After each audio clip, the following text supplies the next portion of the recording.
Hola, buenas tardes. Buen domingo y buen fin de año y mejor principio. Justito nos tocó cerrando el año esta audición. ¿Por qué tengo a los amigos que tengo alrededor mío y que después les voy a decir quiénes son? Antes tengo que destacar que está Pablo, como de costumbre, Buenas Pablo tardes, Graciela. Marmorato al lado mío y Claudio Acevedo en las máquinas, en la parte tecnológica. Y que usted, si quiere contactarse, puede escribir a porqueprograma@gmail.com. Los tengo conmigo porque terminamos un año a toda orquesta, desde todo punto de vista, y no siempre muy afinada.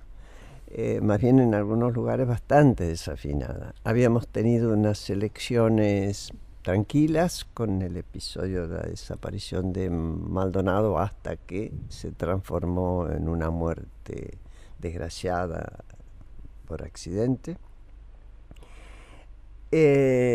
Parecía que íbamos a tener un fin de año tranquilo y en lugar de eso, ante un paquete de leyes, tuvimos un jueves dramático y un lunes dramático que por suerte no terminó en tragedia. Donde se pusieron a prueba dos estrategias de protección del Congreso, vamos a hablar de eso. Para aprobar esas leyes hubo acuerdos desde el gobierno, lo cual es lógico, la política es eso. Con gobernadores y con distintos sectores.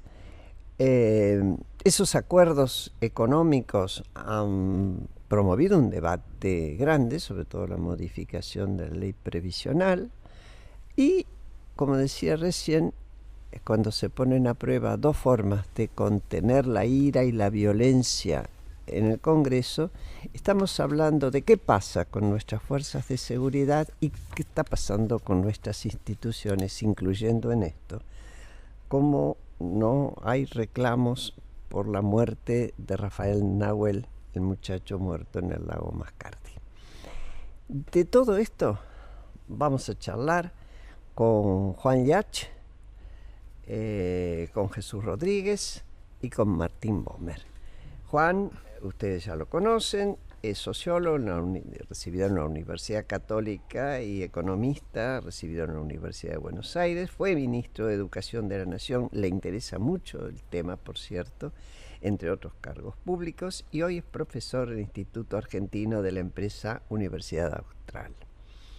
Martín Bomer es abogado, residió en la Universidad de Buenos Aires, doctor en Derecho de la Universidad de Yale, es profesor de Derecho en la Universidad de San Andrés y de Buenos Aires y además es director nacional de Relaciones con la Comunidad Académica del Ministerio de Justicia y Derechos Humanos de la Nación.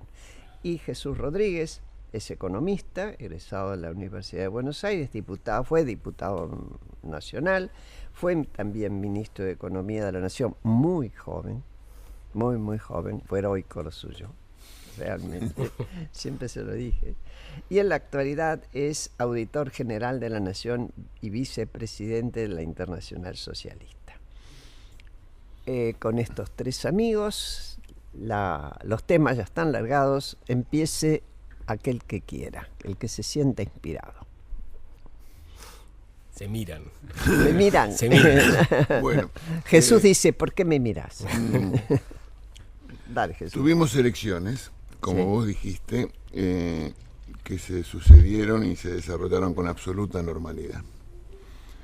Produjo resultados. Esos resultados dieron una validación de un rumbo tomado por la sociedad argentina que se expresó en más votos, más bancas legislativas y una legitimación de la acción de gobierno. Pero al mismo tiempo ese resultado electoral ratificó que el gobierno no tiene mayoría en el Congreso. Uh-huh. Si yo tuviera que decir algo de lo que significó la elección, para mí me parece que ahí empezó el verdadero gobierno de Macri. Uh-huh. Y instauró inmediatamente después un mensaje que para mí es de lo mejor que hizo el gobierno, que es el mensaje en el CCK, Sí. donde explicitó con argumentos y con fundamentos su línea de acción por los años Curiosamente, bastante poco comentado ese discurso. Y a partir de ahí se abrió una etapa de diálogo con otros actores, básicamente los gobernadores. Eso produjo una coincidencia en un conjunto de normas legales, normas que requerían tratamiento legislativo, y eso razonablemente se consiguió. Entonces yo creo que ahí hay una cosa para decir. Primero, y voy a recordar a alguien que vos y yo conocimos mucho y también quisimos mucho, del presidente Alfonsín, que decía: la política es diálogo.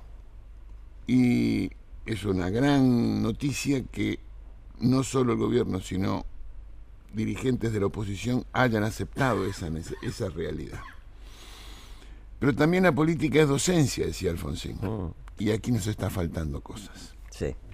Y nos está faltando cosas porque hay actores, ciudadanos, compatriotas, que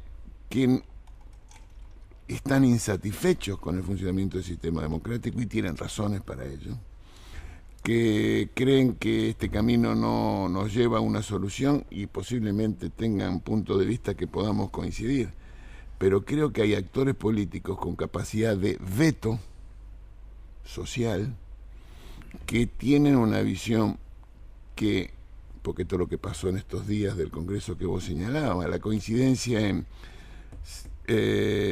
fuerzas políticas izquierda extraparlamentaria, que descree del funcionamiento del sistema capitalista y aun cuando se presenta elecciones, y que cuestionan la instancia republicana del Congreso, con sectores de la oposición recalcitrante vinculados con la anterior administración, y también movimientos sociales que, si algo podemos decir que los unifica, es su desconfianza en la democracia representativa. Entonces creo que, si se quiere, para tratar de dar una respuesta, un comentario a tu introducción, la Argentina necesita diálogo para tener acuerdos entre los actores políticos, que no alcanza solo con los gobernadores, sino que tiene que involucrar a las fuerzas parlamentarias, y necesita mucha actitud docente para explicar que remover los obstáculos estructurales que nos han puesto en un lugar de retroceso relativo, no solo con el mundo desarrollado, sino con nuestros vecinos, de un estancamiento de muchos años, que excede incluso la responsabilidad del gobierno anterior, que se fue, requiere de amplios acuerdos. Acuerdos requieren diálogo y docencia, y eso nos está faltando. Juan, sí, vos escribiste hace bien poco, unos poquitos días, un artículo. Sí, ayer salió publicado. Aprovechando que Jesús optó más por su rol de político, yo quiero hablar un poquito de economía. Si uno ve el pronóstico que hacen los 61 consultores que todos los meses el Banco Central les pregunta sus previsiones de una cantidad de variables, desde el punto de vista de crecimiento, ellos ven 18 y 19 creciendo en promedio a 3,5%, un poquito menos de 3,5%. Ven la inflación, o la veían en noviembre, que es el último, el de diciembre todavía no salió, en 16,6 para el año que viene y en 12 para el año 2019. Probablemente ahora lo suban un poquito. Si estos números finalmente se parecen a la realidad, una vez que los conozcamos, estamos hablando de un escenario, y si son muy distintos, otro escenario. Yo sinceramente creo que es probable que eso ocurra. ¿Y ese qué escenario es? Es un escenario de crecimiento moderado y de descenso permanente de la inflación todos los años. En la Argentina no nos damos cuenta, es una de las cosas que yo creo que no hay, hablando de la docencia, ¿no?, y de la comunicación, que coincido que es para mí una falencia del actual gobierno.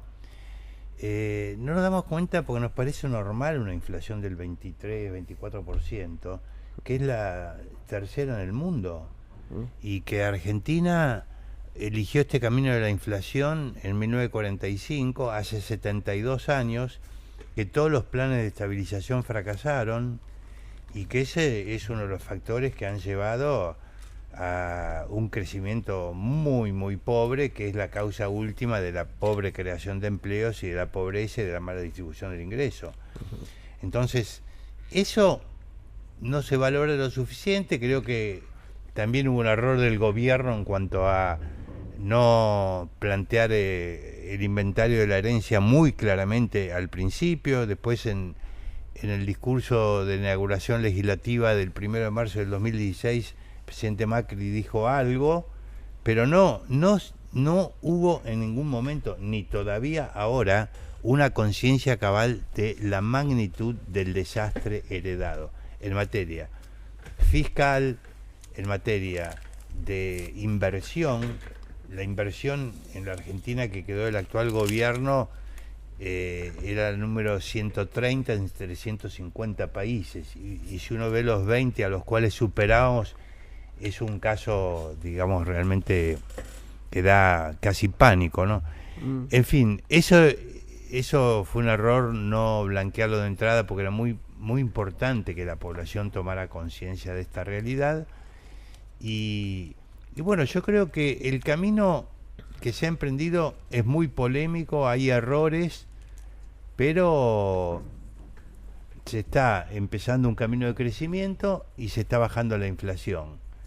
Yo creo que el tema de la inflación hay que tomárselo muy en serio. Ahora ha habido un cambio en la conferencia de prensa de esta semana, un cambio en las metas de inflación, donde se subió al 15% para el año que viene. ¿Eso es realista?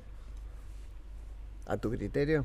Bueno, dijimos que los consultores estaban en 16.6, o sea que no se aleja lejos. tanto. Estamos hablando del mismo orden de magnitud, sí. ¿no es cierto?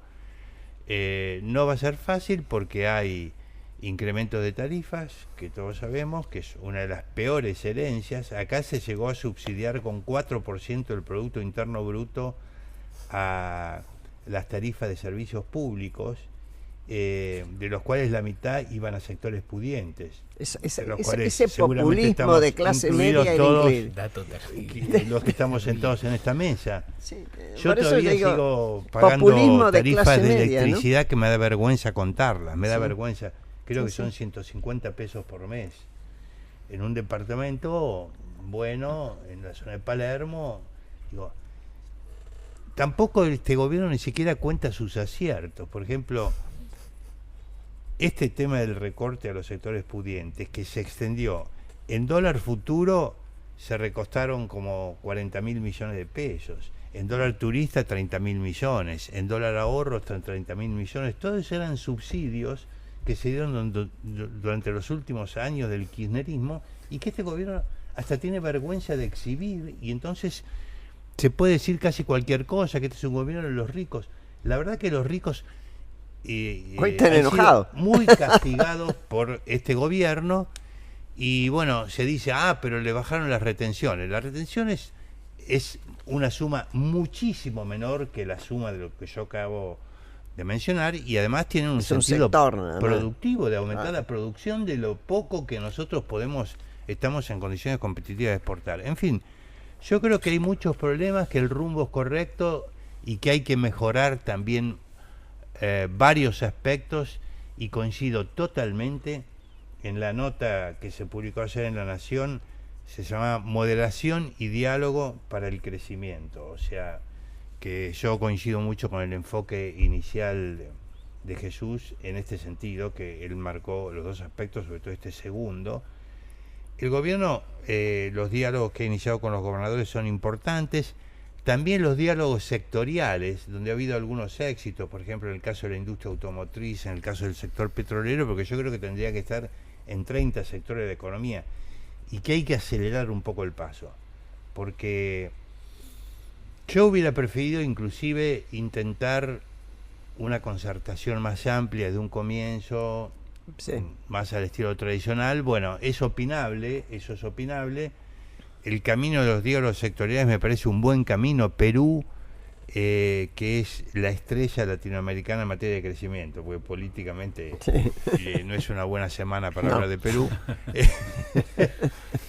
Pero bueno, en materia de crecimiento ha crecido mucho más que Chile, ha reducido la pobreza, ha mejorado la distribución del ingreso, Y las mesas ejecutivas, como ellos las llaman, sector por sector, dialogando, fijando metas, cómo invertir, cómo aumentar la productividad, cómo innovar, yo creo que sería algo bueno para Argentina y que se está ejecutando, pero a mí me parece que hay que acelerar los tiempos. Vos estás hablando de una estrategia, cosa que obtener algún la tipo de estrategia, como ¿no? diría, como se diría eclesiásticamente, está in pectore, o sea, en el pecho, pero nadie la ve y yo creo que sería bueno no que se se viera explicita, también. ¿no? Yo terminaba la nota de ayer diciendo justamente eso, que como tema de mejorar la comunicación, bueno, ahora ha salido una pequeña contribución que son estas 100 políticas hechas por un grupo bastante vasto y diverso de intelectuales, dirigida por Yeyati, ¿no?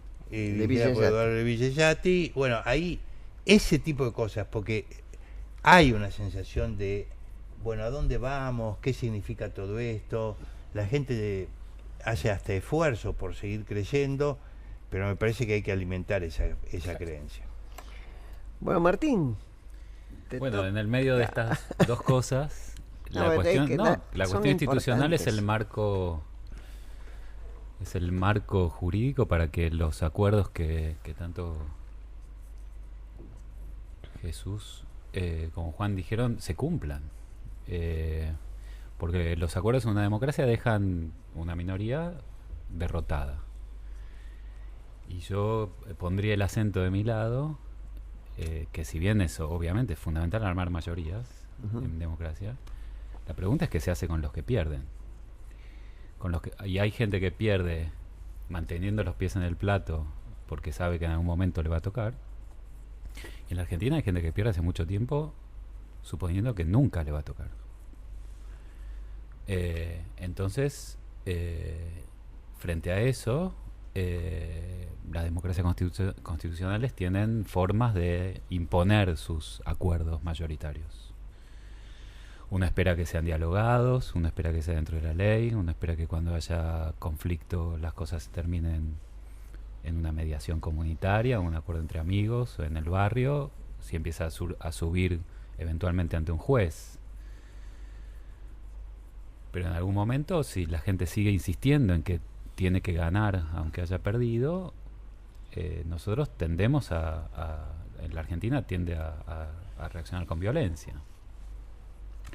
Y frente a la violencia ilegítima,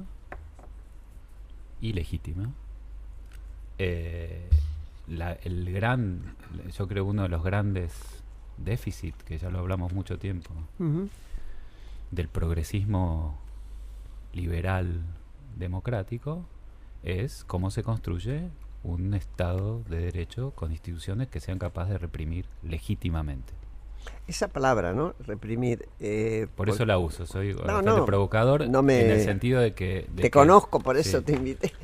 Para que discutamos eso, ¿no? Y me parece bien porque a nosotros nos ha quedado como una especie de resto de que la palabra represión es necesariamente ilegítima. Es siempre ilegítima, claro, cuando no necesariamente lo es. ¿Explicas por qué no es ilegítima? Es por eso. ¿Y en porque, qué casos? Otra vez, porque qué sé yo, cuando una persona quiere violar a otra o matar a otra o ejercer violencia sobre otra o robar a otra ilegítimamente, ilegalmente, en cualquier democracia constitucional hay un aparato bastante complejo de monopolio de la fuerza pública que nos saca a todos las armas de la mano y se la da a la autoridad que monopoliza esa fuerza, y la autoridad arma un sistema bastante complejo, que otra vez somos bastante iletrados respecto de ese sistema, que consiste en un Congreso que crea leyes, que explica cuándo se van a aplicar esas obligaciones con el respaldo de la fuerza pública, así que hay un Congreso. Después hay un Ejecutivo que va a explicar cómo se hace esto, cómo llega, cómo me van a sacar, cómo se opera, cómo me sacan dinero de mi cuenta para ponerlo en la cuenta de la FIP, por la fuerza, digamos. Por la fuerza en el sentido que contra mi voluntad, en el último caso. Bueno, Juan estaba dispuesto a pagar más por la luz. Sí, eso es verdad. Sí. que cuando yo tengo una discusión respecto de cómo la ejercen, puedo ir a otro poder que es el Poder Judicial, donde tengo un abogado y la otra parte tiene otro abogado y tenemos razones y nos damos razones. Y si pierdo, contra mi voluntad, hay alguien que me toca, a mí o a mi patrimonio. Y es el único en la democracia constitucional con derecho a tocar mi cuerpo. Y eso son las fuerzas de seguridad de la democracia constitucional. Nadie más puede tocarme sin mi consentimiento. Bueno, hice recorrido de los 3 poderes del Estado para decir lo importante que es esto para la democracia constitucional. La represión legítima es toda la cuestión de que existe Estado. Porque si no, los colados, los free riders, digamos, hacen lo que quieren. Todos nos ponemos de acuerdo en que hay que ir por un camino y el tipo se manda por la banquina. Alguien lo tiene que parar. Yo no puedo, porque no tengo armas. Es la policía la que lo tiene que parar, para que no vaya por la banquina. Ahora, todas estas instituciones de las que venimos hablando tienen problemas de legitimidad en la Argentina. El Congreso, la representación democrática, el Ejecutivo, con el hiperpresidencialismo clásico argentino, los jueces y la policía. ¿Qué se está haciendo? Bueno, quiero creer que muchos, yo estoy intentando, estamos haciendo el esfuerzo de devolverle legitimidad, de construir legitimidad en estos actores de la democracia constitucional. Yo trabajo, muchos de ellos salen de la Facultad de Derecho. Claro. Entonces, por eso yo creo que es un buen lugar donde estar. Pero para decirlo rápidamente, y con esto termino, creo que ya lo dije en este programa. Piensen una cosa. Lo que se repite y es útil, bien repetido. La Facultad de Derecho en la Argentina no enseña ética profesional.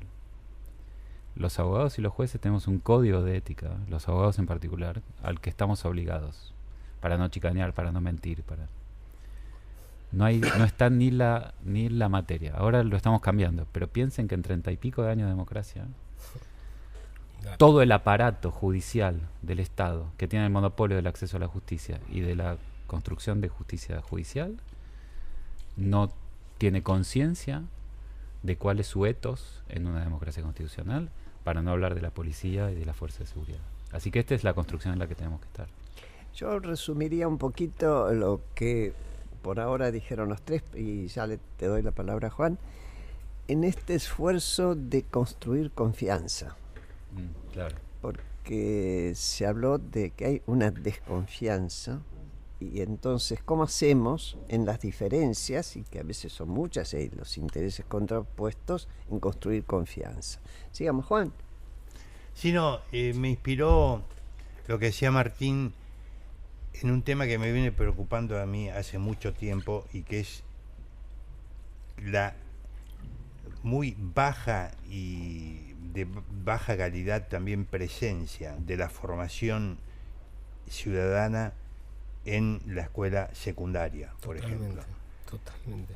No obstante que, de acuerdo a la ley votada en el año 2006 por unanimidad en el Congreso, dice que tiene 3 objetivos la educación secundaria, que es formar ciudadanos, es el primero, para el trabajo y para seguir estudios superiores. Si vos ves, si ustedes llegan a ver lo que son los textos donde nosotros estamos trabajando en eso, se fijan los contenidos. Por ejemplo, la palabra república, yo lo busqué en un texto y aparecía 3 veces, una porque citaba un libro, otra porque hablaba de la tragedia de la República de Cromañón, y otro porque no sé por qué mencionaba la República Dominicana. La palabra división de poder no figura, no.